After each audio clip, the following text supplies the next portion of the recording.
For me, post COVID, it was oxygen, is really what it was. And honestly, um, it served as oxygen for our staff as we were going through the learning process to develop our benefits-based accountability system. I think it's why people get involved and care so much about education in the first place.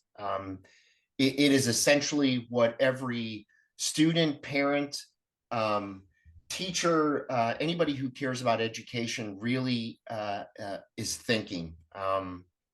And that's really illuminated by asking the question of what are your hopes and dreams. So when people start to answer that question of what are your hopes and dreams, that's when benefits-based accountability really starts to reveal itself. It's student learning, it's student engagement, it's student well-being, and more specifically, those are like super organizers. It gets down into very specific granular kinds of things. Benefits-based accountability is what we as a school district provide to our primary stakeholders, and the reason why I think they develop trust with their school district. And so it's also, I should say, what it's not. It's not a prepackaged program. It is not, it really is more of a philosophy, and a way of a school district to tell the truth about the value that it provides to its primary stakeholders. And this just to kind of reveal of who I am. I mean, I was a former school psychologist, and a former director or assistant superintendent in charge of curriculum instruction and assessment. When I was a school psychologist, very data driven, very test driven, worshiped at the altar of the bell-shaped curve. And when I became an assistant superintendent in charge of curriculum instruction assessment, one of the things that I was really good at essentially was how to beat the test, and really the standardized test and how to raise student test scores. And I did that, and I taught teachers how to do item analysis, and we really got involved with passing the test, and doing really well and scoring very highly on that. The problem is that kind of became the objective of what it is that we were trying to accomplish. And that's not a good objective when you're really trying to make a difference in the lives of students. And when you think about it on a aggregate scale, kindergarten through, or really preschool through 12th grade, students spend 1 million minutes with us. And we're only accounting for a very small portion of that. And we're making these super big judgments on the quality based on a very, very small sample size. And it's not to say that test scores don't matter, because they do. And it's not to say that I want to do poorly or want my students to do poorly on those assessments, because I want them to do well. The problem is with all the pressure and everything that's existed over the last 3 decades of a test-based accountability system, we've not seen the kinds of gains that we want in the quality of education that's being provided.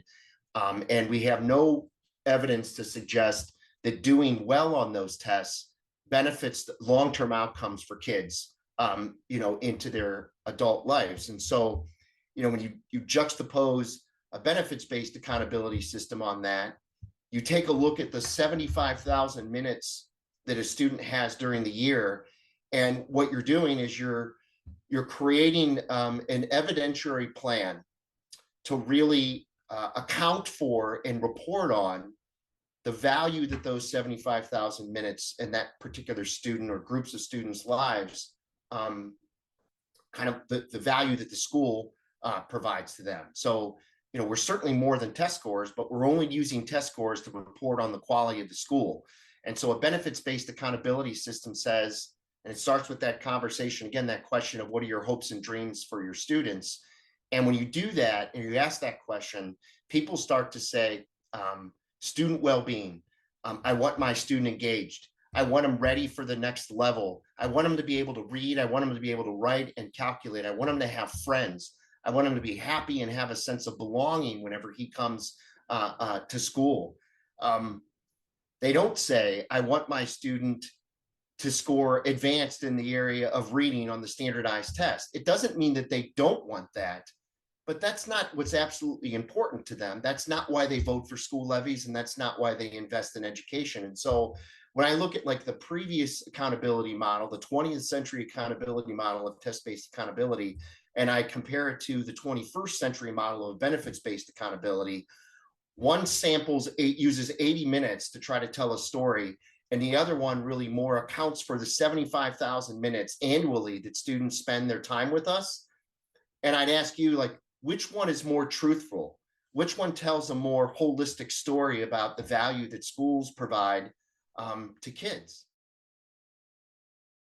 Studying this has really kind of re-energized us in the process, and we're in our second year right now, taking a look at it. We're in year 2 of that journey, and I would say that our staff and our students are in a way better position to tell our story of what it is that's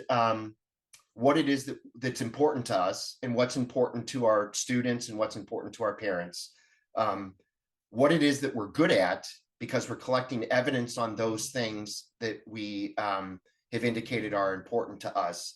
Which things are we going to feel that we need to make a change on right now, and which things are we considering in the future that we're going to change? And so when you go from this really small data set, or what you're looking at as far as the value that you provide, to this robust and very comprehensive approach, it really kind of like allows you to step back and open your eyes. And I think it allows you to tell your story. And most importantly, I think it allows you to tell your story to your primary stakeholders in non-technical language, and that they can understand that. In order to do this work, there's cost to it. I mean, there's human capital costs, that it takes time, and I think time is our greatest, most important resource, because we can't necessarily buy more of it. But what I would say is that what this has done, that benefits-based accountability, or this form of accounting for the quality and experience that you're providing, is something that you're already doing.